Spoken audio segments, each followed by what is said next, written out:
Good morning, everybody. This is Jake from Habitat Solutions 360. Standing on, you can see I've got an opening here.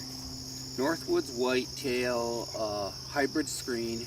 We've had a cold, wet spring. Actually, this was my second planting. My first planting just didn't do anything, just because I put it in the normal time of the year, but the ground was too wet and cold. So there's always something to learn with each individual property, and that's what I want to talk about.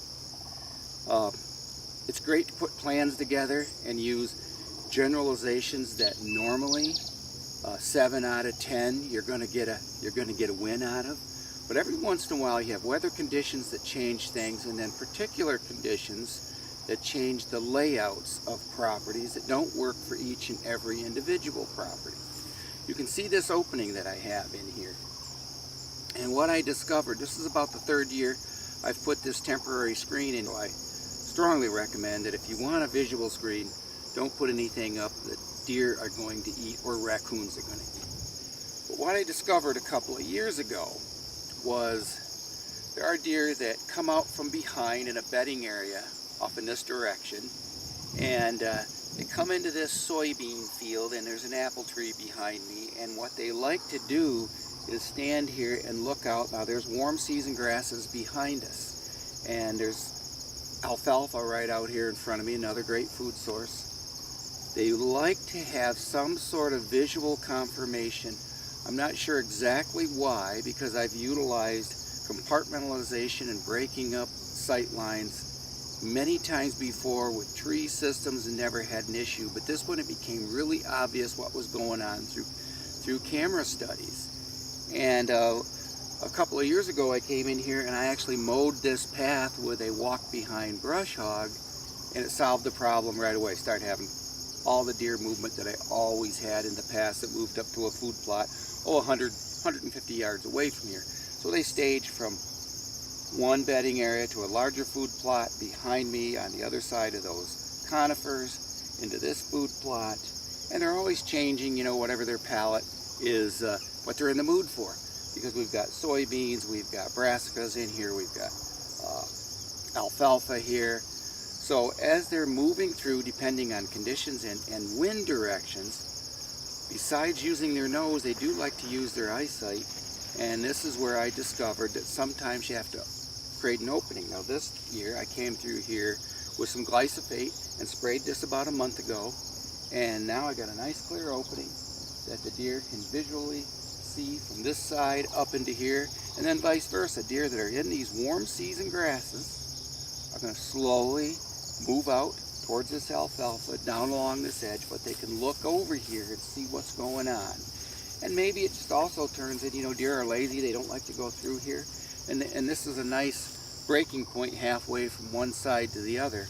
But for whatever reason, I have discovered that this is really important, and you should see the deer tracks in here. There's quite a few deer tracks.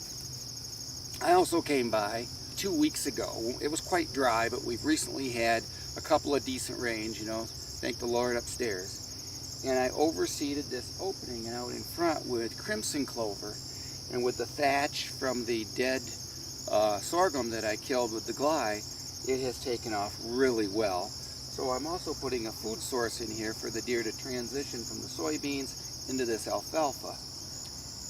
I guess what I'm trying to say here is sometimes we don't always get it right. Try as we might. Whether a professional has laid out the plan, whether you yourself has put the plan together, it doesn't always work exactly the way you wanted it. And what I want to get across to people is don't be afraid to change. Pay attention to what's going on. Monitor your systems and then tweak them a little bit accordingly. I want to talk a little bit about using screening, whether you're using Egyptian wheat, hybrid sorghum. There's so many different varieties out there. There's Miscanthus grass, and you can also get into using conifers, spruce trees, the list goes on. But I just wanted to talk a little bit about screening 101, some of the do's and don'ts to do with screening. What you see behind me here truly is my access to a larger section of the property that I'm able to hunt. A lot of bedding over there. man, years and years of habitat work. It's a really good spot back there. About 7 acres of intense buck and doe activity, all during October, November, and through December and following. But what I wanted to talk about is how important screening can be to keep your property fresh, to keep your hunts productive. What you see behind me is some hybrid sorghum planted, I believe, about the 3rd week of June, maybe a little bit later. But the core of this that I want to talk about is I've got food on both sides of the screening. I normally plant soybeans in here overseeded with brassicas, great food sources. They're fairly narrow, but they lead to larger 1 and 2 acre, probably 3 acres of food off on this side, 1 to 2 acres of food off on this side. Coming in and getting out of here half an hour after dark, this has worked immensely in 2 things. There's just enough rustle in these leaves that they cannot hear me when I walk through.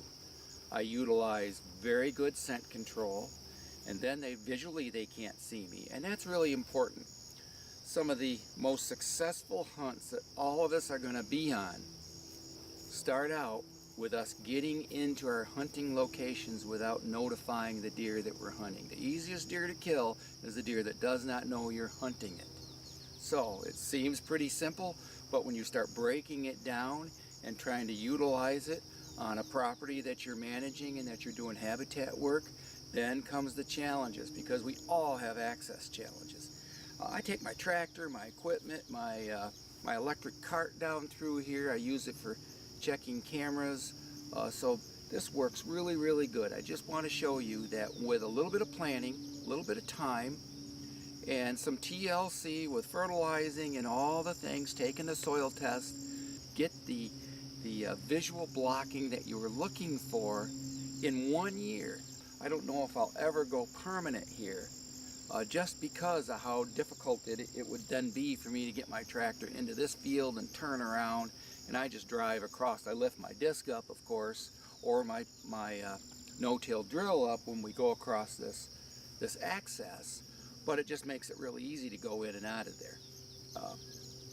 But I really hope you take that tip. This is something that works well, easy to do, and it takes a little bit of your time, but the most important thing is you have to think about it and plan it during those cold winter months after season.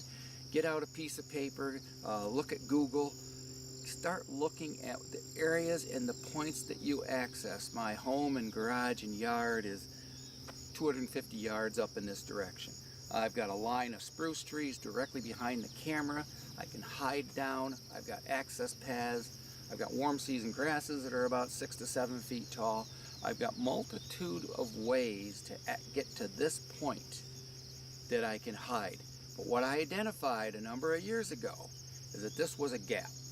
In all of my great food and bedding and habitat and licking branches and socialization areas that I had put together on this farm, I had a gap right here. It may only be 20 yards, but it can be the worst gap of your entire hunt if you don't address it. So, hoping that you guys will think about what you're doing in the future and really seriously take a look at utilizing screens. I just want to show you something that I've done to try and create my screening to be a little thicker, a little more effective while you're waiting for your Miscanthus grass to mature, because it takes a few years for it to be as thick and full as your hybrid sorghum.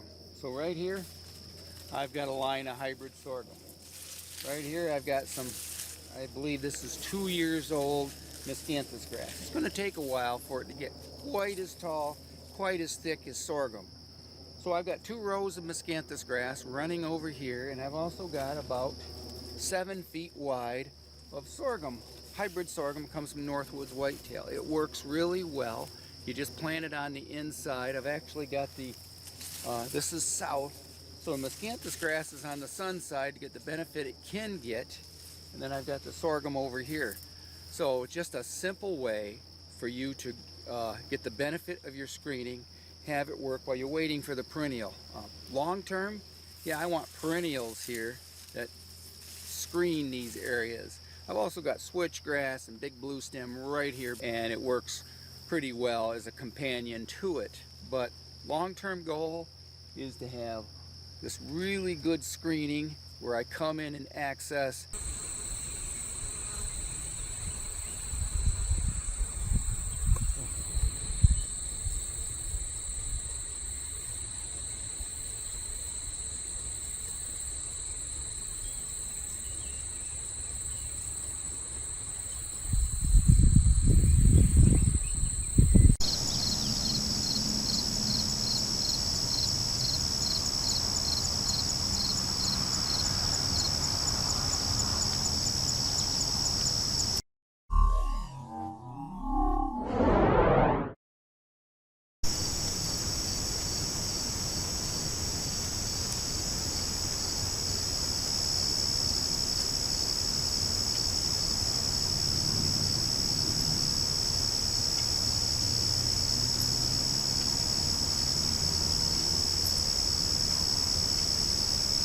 So right over here you see there's a line of hybrid sorghum, and then behind that with the seed tops, that is some Miscanthus grass giganteus. I planted the sorghum this spring in an attempt to basically close off and compartmentalize this small little food plot. And it worked really, really good, and I planted the same screen multiple places this year. But in late November, we had a really heavy, like 6 to 8 inch snowfall. And the cool thing about this area, so the snow and the wind was coming from the northwest, and so it was protected, so it did not damage it. It took the tops over and bent them over, but it didn't get knocked down by the heavy weight of the snow, I think, because there was less wind and these big trees protected everything. Hey, this is Jake, Habitat Solutions, and I just want to talk a little bit more about access. Norway spruce, something I started using, 35 plus years ago when I first bought this farm back in 1981. So, oh wow, that was cool. Kingfisher just went by. Right behind me here, this is a tractor access to a large destination food plot. You can see farther back in there is some sorghum that I put in very late in the season, and you can see the sorghum coming up. I think it will get at least 4 or 5 feet tall before we hit frost. So it'll work out pretty good. So when deer enter in and out of here, and they do, I've got Norway spruce right across, big thick area, and some bedding areas built over there. Made more for winter thermal cover, but they move in here, and the reason that sorghum is there is so deer way far back, 200 yards away, can't see out this opening, and so deer coming up and down here and moving through this opening can't see into the field. Creates compartmentalization and things like that, and when bucks are cruising and using their eyes a lot, it just helps them come around that sorghum and take a look in that field. And not farther into that field, I've got some stand locations. One of the other things I did here, oh my gosh, when I first started planting this food plot 30 plus years ago, is I started planting 2 rows of Norway spruce over on this side, and the ones over here that you can see, this is my second planting. My first plantings got about 3.5, 4 feet tall. The bucks came in here, rubbed them all, killed them all. I replanted them the following spring when they died from, I could tell they weren't going to make it. And that time I put a fence around them for about the first 6 to 8 years of their life until they got big enough to sustain the rubbing and the abuse that the whitetails gave them. But as I move up and down this path that parallels here, or perpendicular to the camera, because I have to access some stands farther back during the rut periods, early in the morning, pre-dawn hours, I'm slipping through here.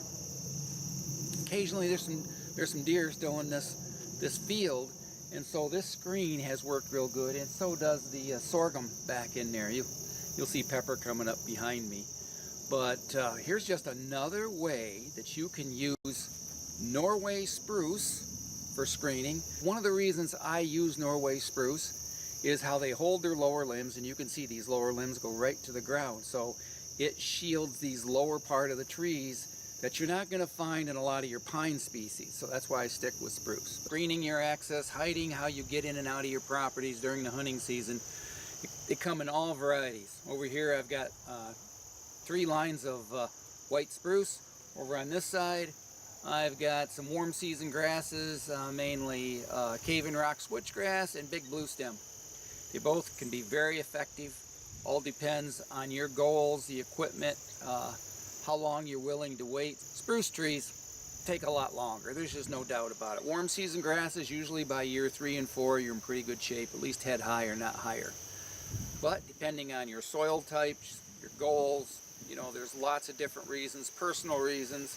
I'll tell you, 30, 40 years ago when I first started manipulating this property, the only choices that I was aware of at the time were the spruce trees. And I was lucky enough to have some sources that I could order them from, and had some young kids and a wife that would help me, and we planted a lot of trees for several years, and these are one of the last groupings we did, probably into the early 2000s, I would guess we did these. So here it is, 2019. These are probably 15, 18 years old. Gosh, now they're almost 20 feet. But they went in the ground very small, basically 14, 16-inch trees, but now they're getting the job done. So being able to get around and screen your movements are really important, but I don't want you to overlook how these plantings can actually steer deer, compartmentalize your property, change how deer utilize your property just as well. So try not to box yourself in and think. It's great to think about hiding your access. That's very important. But there's other things you can do through switchgrass, sorghum, miscanthus grass, and spruce plantings other than hiding your movements. You can move your deer around, separate them, compartmentalize them, and quite honestly, make them think your property is much larger by creating a lot more edge. And in the end, that's what we want, is more daytime movement of deer on our properties. And see that trail.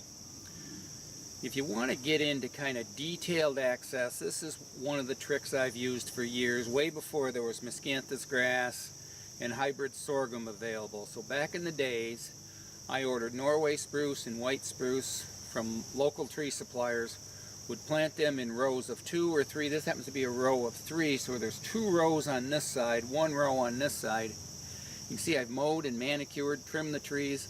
This is a great, quiet, secluded access to get me past some bedding areas where there's switchgrass over here, down into some of my covers.